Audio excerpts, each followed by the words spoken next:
Bonjour Frédéric, est-ce que tu peux nous dire un petit mot sur la réponse d'Éric Fournier par rapport à la pollution de la Haute-Vallée de l'Arve, et plus particulièrement au PM10? Le Fournier il parle des PM10 parce que effectivement c'est à peu près la seule chose qui est en train de diminuer en termes d'émissions polluants. Donc comme tous ceux qui ou connaissent pas le dossier ou veulent minimiser la gravité de la situation, ils parlent des PM10 parce que naturellement les nouveaux moteurs diesel produisent de moins en moins de PM10.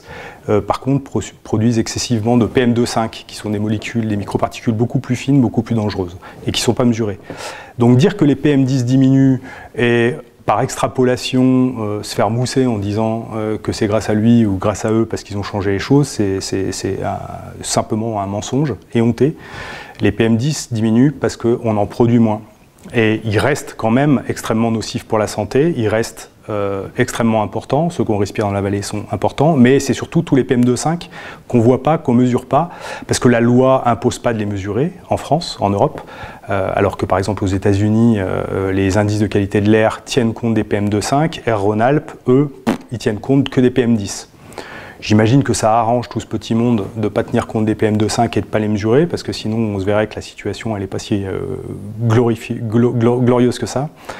Donc oui, les PM10 diminuent, c'est de la faute à personne, c'est grâce aux moteurs qui les produisent moins, mais ces moteurs nous trahissent en produisant beaucoup plus de PM2,5. Donc on est exposé à des microparticules qui sont encore plus dangereuses que les PM10.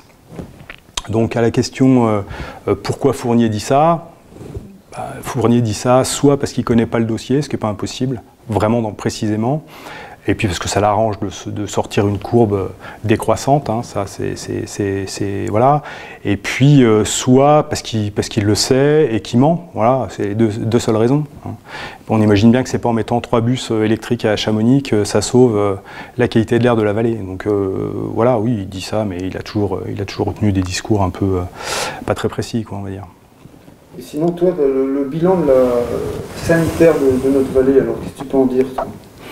Moi, le bilan sanitaire de la vallée, moi, je ne tire pas un bilan sanitaire de la vallée. Moi, je parle d'une étude qui a été faite, simplement, il y a 3 ans, maintenant, 2 ans, suite aux législatives, par Nicolas Hulot, qui avait demandé je pense que c'est à l'Institut national de veille sanitaire, ou à l'IGAS, de faire une étude dans la vallée, qui montrait qu'il y avait 80 morts prématurés par an dans notre vallée. Donc, moi, à l'époque où j'avais pris la parole, que tout le monde avait été choqué, je parlais de 60 à 70 morts. Les élus avaient dit que je mentais. L'étude qui a été faite derrière a montré qu'il y avait 80 morts. Donc notre vallée est une vallée où il fait mauvais vivre, voilà, en termes de qualité de l'air. Et toi, tes préconisations, alors, ce seraient lesquelles?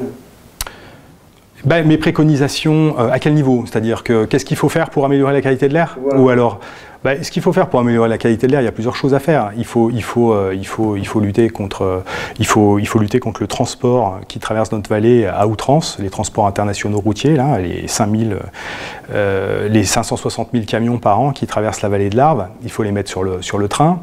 Il faut fermer des industries extrêmement polluantes, comme l'incinérateur, qui brûle nos déchets, mais aussi qui importe des déchets d'autres régions, parce qu'il faut bien rentabiliser le site d'incinération de Passy. SGL Carbone, c'est une usine extrêmement polluante, extrêmement dangereuse, qui fabrique du graphite. Alors c'est une usine un peu stratégique d'un consortium européen, tout ça c'est un peu obscur, qui fabrique du graphite pour les centrales nucléaires, donc j'imagine que personne n'a envie de fermer ça, c'est trop important.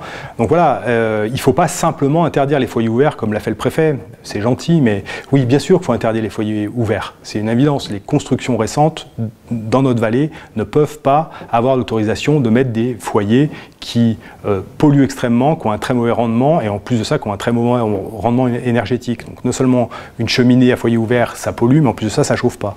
Donc dans une vallée comme la nôtre, ça n'a pas de sens. Donc l'interdire, c'est bien, mais que ce soit la seule mesure, c'est une fois de plus taper sur la seule personne, à savoir le citoyen, qui n'a aucun recours pour dire que c'est dégueulasse. On ne va pas mettre les camions sur le rail, parce que là, ça implique trop d'engagement politique, et voilà. On ne va pas fermer l'incinérateur parce que je ne sais pas quoi d'ailleurs, hein. On pourrait très bien faire un centre de tri et de recyclage en 2020, à un moment où on manque de tout, à un moment où on n'a plus de ressources. Le fait de recycler ce qui est recyclable, ça devrait être une logique absolue, mais non, on préfère brûler ce qui est recyclable. Donc il y a plein de choses à faire dans notre vallée. Mais j'ai envie de dire, malgré tout, que le principal rôle des élus, même s'ils ne peuvent pas forcément agir au niveau local, un maire de Sallanches ne peut pas interdire les camions de traverser la vallée, ce n'est pas dans ses prérogatives, ce n'est pas dans son rôle. Ce qu'on attend de nos élus, c'est de dénoncer la situation sanitaire, et c'est de ne pas l'accepter. Et c'est de faire pression sur ceux qui peuvent, à savoir l'État, les pouvoirs publics, de mettre en œuvre des moyens pour mettre les camions sur le rail, pour faire au niveau national une grande campagne pour arrêter l'incinération. On est un des pays d'Europe qui incinérons le plus. Il faudrait qu'on dénonce ça, qu'on décrète la fin de l'incinération et qu'on mette en place une politique de tri et de recyclage comme il en existe dans plein de pays. Voilà. Donc nos élus devraient être à nos côtés pour dénoncer une situation sanitaire qui est dramatique, pour laquelle ils ne peuvent pas forcément faire grand-chose au niveau local, mais le fait qu'ils s'accommodent de ça, le fait qu'ils n'en parlent pas, et le fait de voir que des gens comme Fournier minimisent la qualité de l'air en disant que ça s'améliore en montrant des courbes qui ne correspondent plus à rien, parce que les PM10, plus personne ne devrait en parler maintenant, il y a d'autres problèmes,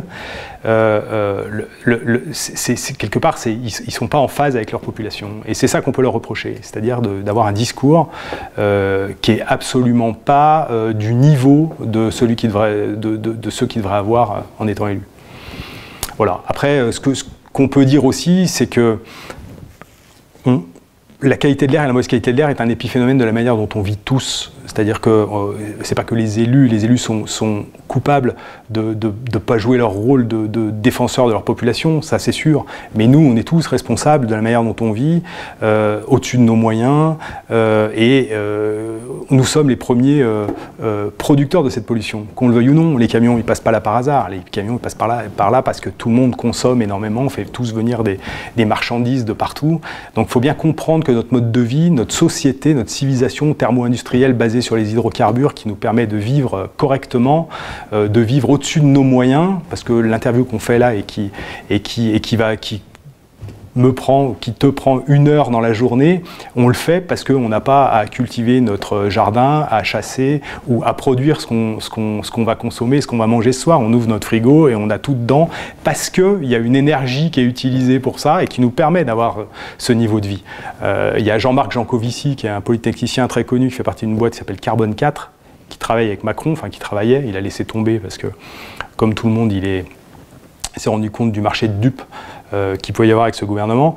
Mais Jean-Marc Jancovici, il explique très bien que pour qu'un occidental vive avec son niveau de vie d'occidental, il a besoin de 400 esclaves énergétiques par jour. C'est-à-dire qu'on a tous l'équivalent de 400 personnes qui travaillent en termes d'énergie produite pour nous permettre d'avoir le temps et d'avoir la vie qu'on a.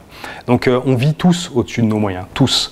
Et ça a une répercussion sur notre environnement, l'eau qu'on boit, hein, on la pollue, l'air qu'on respire, hein, ce qu'on brûle, on le consomme, et puis l'alimentation qu'on mange. Voilà, c'est-à-dire qu'on veut de plus en plus de produits, et donc on utilise de plus en plus d'intrants, de produits chimiques pour faire pousser tout ça. Toute cette société qui est basée sur le pétrole est responsable d'un impact environnemental majeur, et l'air est un épiphénomène de notre manière de vivre. Donc plus que de nous focaliser sur la qualité de l'air dans nos vallées, on doit se poser la question de la manière dont on vit tous. Est-ce que c'est viable? Est-ce que c'est soutenable? La réponse, c'est non. Est-ce que la croissance à tout prix dans un monde limité, c'est quelque chose qui peut durer? La réponse, c'est bien évidemment non. Hein. C'est une question qui a été posée dans les années 70 par le Club de Rome et qui a demandé à une équipe de scientifiques de créer un modèle qui ferait qu'on évalue la croissance infinie. Qu'est-ce que ça donne dans une planète où il y a des ressources limitées? Donc il y a une équipe qui s'appelle l'équipe Meadows qui a fait un rapport dans les années 70 et qui a mis dedans toutes les données d'époque qu'ils avaient en termes de croissance de population, de consommation des énergies fossiles, de consommation des énergies renouvelables, eau, bois. Et l'ensemble de ces données, ils ont créé un modèle qu'ils ont laissé évoluer et ils se rendent compte que ce modèle n'est pas viable et s'effondre au bout d'un moment. Donc ça, c'est dans les années 70 et le modèle s'effondre 40 à 50 ans après, donc dans les années 2020. Donc on y est. Ce modèle a été réévalué en 1994, réévalué en 2014 avec les nouvelles données, et il amène toujours au même résultat, à savoir que la manière dont on vit n'est pas viable. On vit, on produit, on consomme, on pollue. Donc la croissance infinie n'est pas tenable. Donc on en est là aujourd'hui. Tous les voyants rouges qui s'allument sur la biodiversité qui s'effondre, sur le climat qui s'effondre, sur les ressources qui s'effondrent, eh ben c'est le résultat de la manière dont on vit tous. Donc la vraie question, c'est comment faire ? Comment appréhender ce qui devrait être en fait la logique de demain, à savoir la décroissance ? Comment consommer moins ? Comment consommer mieux ? Comment respecter l'environnement dans lequel on vit ? Donc les élus qui devraient mériter d'avoir accès au poste d'élus et de représentants de leurs administrés ou des Français pour les plus hautes instances de l'État, ça devrait être des élus qui devraient aborder ces problématiques. Alors on voit bien que la seule problématique qui est abordée, c'est la croissance à tout prix. Donc c'est très inquiétant tout ça, voilà, c'est ce que je veux dire. C'est que posons-nous des vraies questions, voyons si nos élus nous posent les bonnes questions et surtout nous amènent les bonnes solutions. Et on se rend compte qu'il y a du chemin à faire, quoi.